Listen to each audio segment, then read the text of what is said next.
Zamislite da možete promijeniti svoj život nabolje, postati zdraviji, produktivniji i sretniji, a sve to uz male, gotovo neprimjetne promjene koje svakodnevno radite. Zvuči predobro da bi bilo istinito, zar ne?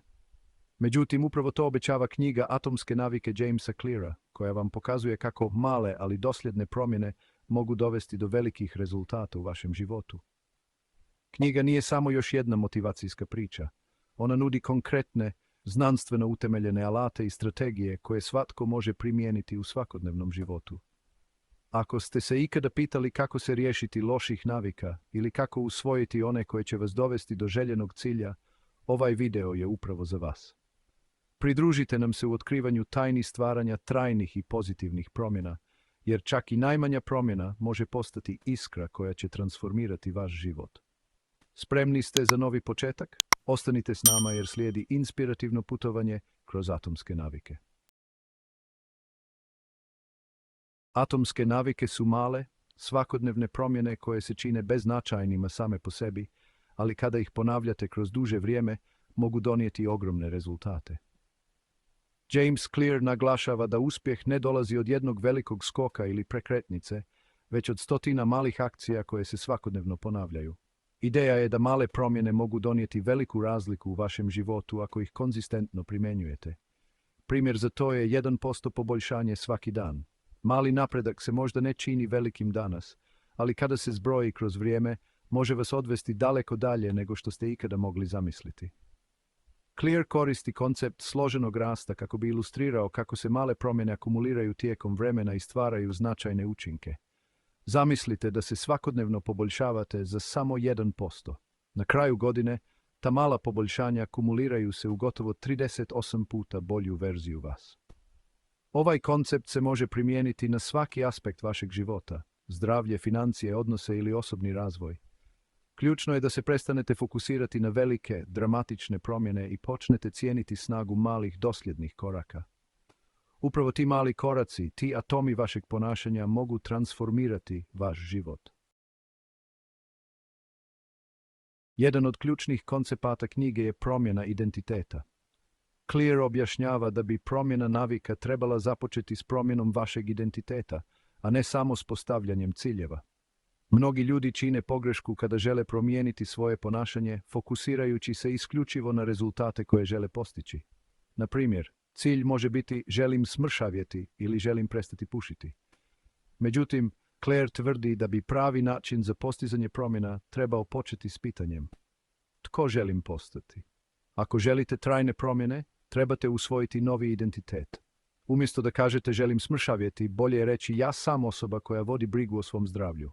Kada se fokusirate na identitet, navike koje gradite postaju prirodan dio vašeg života, jer su usklađene s vašim novim načinom razmišljanja.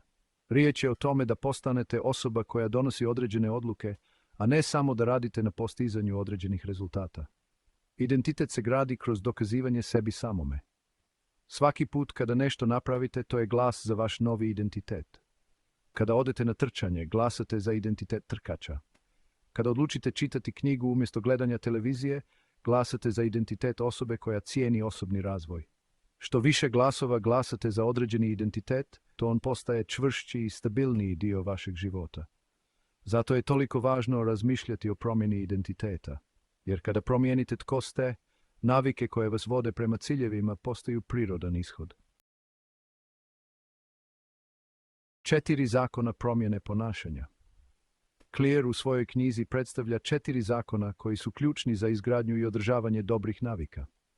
Ovi zakoni su temeljni principi na kojima se temelji cijela knjiga i oni vam pomažu da razumijete kako možete olakšati izgradnju novih navika te istovremeno učiniti uklanjanje starih, neželjenih navika mnogo jednostavnijim. Prvo, učinite je očitom. Navika koju želite usvojiti mora biti jasno vidljiva i lako prepoznatljiva. To znači da je trebate postaviti negdje gdje ćete je stalno primjećivati ili stvoriti određeni podsjetnik koji će vas potaknuti na akciju.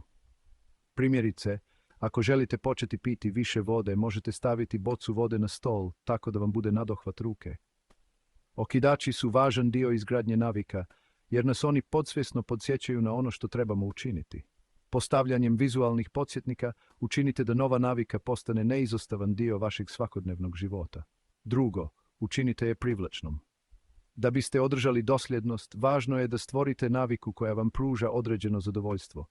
Ako vam je nešto neugodno ili dosadno, bit će teško dugoročno održati tu naviku. Zato je korisno povezati novu naviku s nečim što već volite raditi. Strategiju koju Clear naziva hrpa navika. Na primjer, ako volite slušati glazbu, možete odlučiti slušati omiljenu playlistu samo dok vježbate. Na taj način ćete stvoriti pozitivnu asocijaciju između vježbanja i uživanja u glazbi, što će vam pomoći da ostanete motivirani. Treće, učinite je lakom. Ako želite uvesti novu naviku, mora biti jednostavna za izvedbu. Preveliki, zahtjevni zadaci često izazivaju otpor, pa mnogi ljudi odustaju prije nego što i započnu. Ključ je u tome da počnete s malim koracima. Na primjer, ako želite početi trčati, možete početi s ciljem da samo obujete tenisice i izađete iz kuće. Kada je navika jednostavna, postoji veća vjerojatnost da ćete je izvršiti, a vremenom možete povećavati intenzitet. Četvrto, učinite je zadovoljavajućom. Kako biste dugoročno održali naviku, trebate odmah osjetiti neku nagradu. Ljudski mozak voli trenutna zadovoljstva, pa je važno da ugradite neki oblik nagrade koja će vam pomoći da nastavite. To može biti nešto jednostavno poput križanja dana u kalendaru kada obavite svoju naviku, stvarajući vizualni prikaz svog napretka. Na taj način se stvaraju pozitivne asocijacije i motivacija za nastavak. Zakon inverzije. Kako se riješiti loših navika? Isto kao što postoje 4 zakona za izgradnju dobrih navika, Clear objašnjava kako se ovi zakoni mogu preokrenuti kako biste se riješili loših navika. Ako želite prestati s nečim što vam šteti, koristite obrnute verzije istih zakona. Prvo, učinite je nevidljivom. Ako se želite riješiti loše navike, prvo trebate ukloniti sve okidače koji vas na nju podsjećaju. Ako želite prestati provoditi previše vremena na društvenim mrežama, najbolji način je da uklonite aplikacije s početnog ekrana ili čak obrišete aplikaciju. Kada smanjite izloženost okidačima, manja je vjerojatnost da ćete pasti u iskušenje. Drugo, učinite je neprivlačnom. Povezivanje loše navike s nečim negativnim može pomoći da izgubite interes za njom. Vizualizacija svih negativnih posljedica koje ta navika nosi može biti vrlo učinkovita.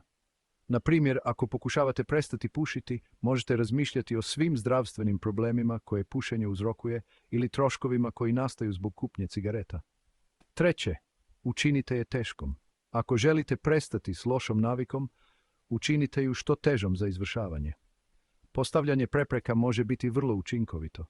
Ako pokušavate prestati jesti nezdravu hranu, jednostavno je nemojte kupovati. Tako ćete se morati potruditi da biste došli do nje, što smanjuje vjerojatnost da ćete popustiti. Četvrto, učinite je nezadovoljavajućom. Dodavanje trenutnih negativnih posljedica lošoj navici može vam pomoći da je se riješite. Primjerice, dogovorite se s prijateljem da ćete mu morati platiti kaznu svaki put kada popustite lošoj navici. Kada su posljedice trenutne i neugodne, veća je vjerojatnost da ćete izbjeći takvo ponašanje. Važnost okruženja i društva. Clear naglašava da naše okruženje i ljudi s kojima se okružujemo imaju velik utjecaj na naše ponašanje. Ako želite usvojiti nove navike, važno je prilagoditi svoje okruženje tako da vas podržava. Na primjer, ako želite provesti više vremena čitajući knjige, stavite ih na vidljivo mjesto gdje ćete ih uvijek imati pri ruci. S druge strane, loše navike mogu se lakše izbjeći ako uklonite sve podražaje iz okruženja koji vas potiču na njih. Također, društvo ima ključnu ulogu u oblikovanju naših navika. Ljudi se često prilagođavaju ponašanju grupe kojoj pripadaju. Ako se okružite ljudima koji imaju pozitivne navike koje želite usvojiti, postoji veća vjerojatnost da ćete ih i vi usvojiti. S druge strane, ako se okružite ljudima koji imaju negativne navike, bit će vam puno teže ostati na pravom putu. Zato je važno birati ljude koji će vas podržavati i inspirirati u vašem osobnom rastu. Zaključak. Knjiga Atomske navike Jamesa Cleara pokazuje nam da se veliki uspjeh ne postiže preko noći, već dosljednim usvajanjem malih promjena u svakodnevnom životu. Uspjeh je rezultat dosljednosti, a male promjene koje radimo iz dana u dan mogu se akumulirati u velike rezultate. Ključ je u prilagodbi našeg identiteta, postavljanju sustava koji podržavaju naš napredak, te uklanjanju prepreka i okidača za loše navike. Bez obzira na to što želite postići ta bolju kondiciju, financijsku stabilnost ili bolji fokus, atomske navike su put do trajne promjene. Dakle, ako želite transformirati svoj život, počnite s malim svakodnevnim koracima i dopustite da se oni akumuliraju u nešto veliko i moćno. Ako vam se svidio ovaj video, lajkajte ga, podijelite s prijateljima i pretplatite se na naš kanal za još ovakvih inspirativnih sažetaka.